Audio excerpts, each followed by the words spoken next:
Halo guys, tahu sendiri dong kalau tahun 2020 nih udah mau berakhir. Tapi ternyata Vivo masih punya amunisi yang bakal dikeluarin sebelum tahun 2021 dimulai.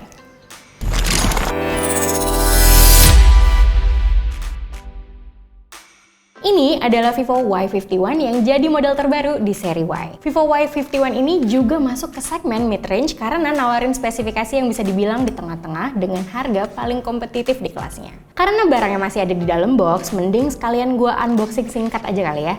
Dibanding Vivo Y50 atau V20 series, desain kotak dari Y51 ini beda banget dari seri Vivo yang lain.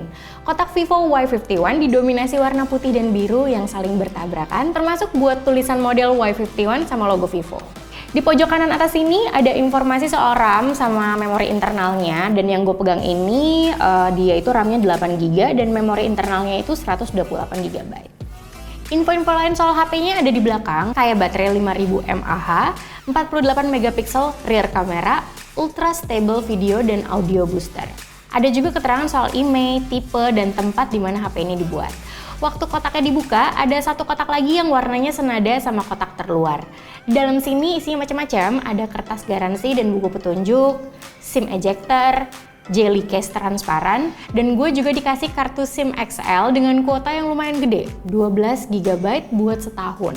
Dan kalau beli paket XL Extra Combo ini minimal 35.000 per bulan, bisa dapat total 108GB dalam setahun. Lanjut lagi, di bawah sini ada handphone yang masih dibungkus plastik.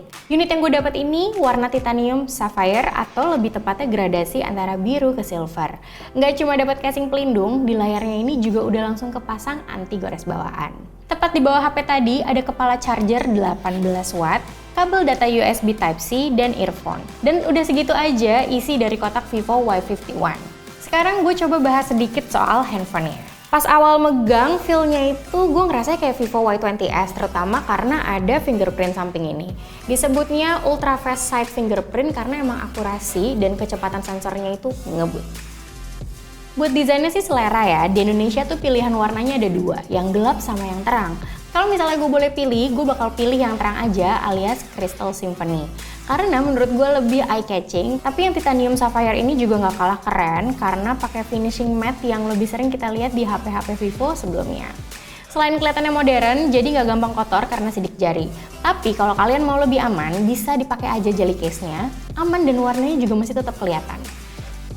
Buat pemilihan material bodinya masih sama-sama dari bahan plastik dengan frame yang juga dari plastik. Di bagian belakang selain ada logo Vivo, ada juga rumah kamera yang nampung 3 modul. Bentuknya agak unik karena lensa yang paling gede ada di atas sendirian. By the way, handphone ini tebelnya cuma 8,3 mm.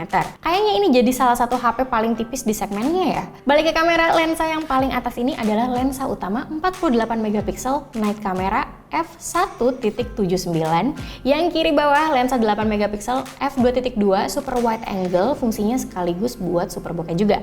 Dan yang terakhir itu 2 megapiksel lensa super makro. UI kameranya juga menurut gue mirip sama kayak yang lainnya. Ada mode auto, super night mode yang jadi andalan di produk ini, potret sama mode pro yang bisa ngatur shutter speed sampai 32 detik dan ISO sampai 3200. Terus juga ada opsi wide angle, bokeh, dan makro.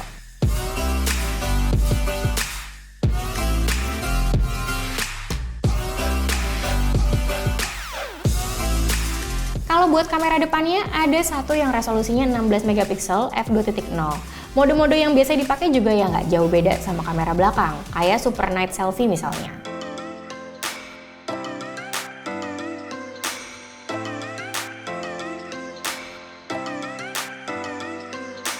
Nah, kalau video support sampai 4K 30fps atau Full HD 60fps. Tersedia juga fitur Ultra Stable Video, tapi resolusinya otomatis bakal dibatasin jadi Full HD aja. Balik lagi bahas layar. Desain Pony Water Drop ini menurut gua agak kelihatan jadul nih, karena kan rata-rata smartphone sekarang itu udah pakai punch hole. Tapi selera sih, ada yang demen pakai punch hole, ada juga yang demen poni. Panel layarnya pakai IPS yang ukurannya lumayan gede, 6,58 inci dengan aspek rasio lumayan tinggi, 90,61%. Resolusinya Full HD Plus 1080 x 2408 pixel. Tepat di bawah layar, gue ngeliat beberapa port yang bisa dipakai. Ada port 3,5 mm jack audio, port USB Type-C, dan grill speaker mono yang punya fitur audio booster. Buat port kartu SIM-nya itu ada di atas yang bisa nampung 2 kartu SIM nano dan 1 micro SD. Kalau soal jeroannya, Vivo Y51 ini ngandelin SoC Snapdragon 665 AIE yang ditandemin sama RAM 8GB dan memori internal 128GB yang termasuk jumbo, yang bisa ditambahin sampai 1TB. OS-nya juga udah paling update dengan tampilan Vantage OS 11 berbasis Android 11. Salah satu keunggulan Vivo Y51 ini adalah kapasitas baterainya yang sampai 5000 mAh. Dengan kapasitas yang gede tadi, paling nggak HP ini bisa tahan seharian dengan sekali cas. Selain baterainya yang jumbo, ngecasnya juga udah cepet karena support fast charging 18 watt. Dan pasti biasanya HP kalau baterainya jumbo, bodinya juga kerasa berat. Tapi si Y51 ini karena tebalnya cuma 8,3 mm jadinya nggak berat. Sekaligus jadi HP dengan baterai 5000 mAh yang paling tipis. Dari megang sebentar, menurut gue Vivo Y51 ini udah cukup nyaman digenggam. Emang sih agak berasa licin, tapi kalau udah dipakein casing ya udah nggak licin lagi. Untuk fitur dan spesifikasinya pun menurut gue udah cukup buat HP mid-range dan ini sebuah upgrade dari seri Vivo Y series yang sebelum-sebelumnya. Jujur, gue belum explore lebih jauh lagi tentang fitur-fitur yang ada di Vantage OS 11 di Vivo Y51 ini. Tapi kayaknya gue bakal bikin video review untuk bahas lebih lanjut tentang Vivo Y51. Mulai dari OS, fitur-fitur, ketahanan baterai, sampai mungkin performa gamingnya gimana. Jadi tungguin aja.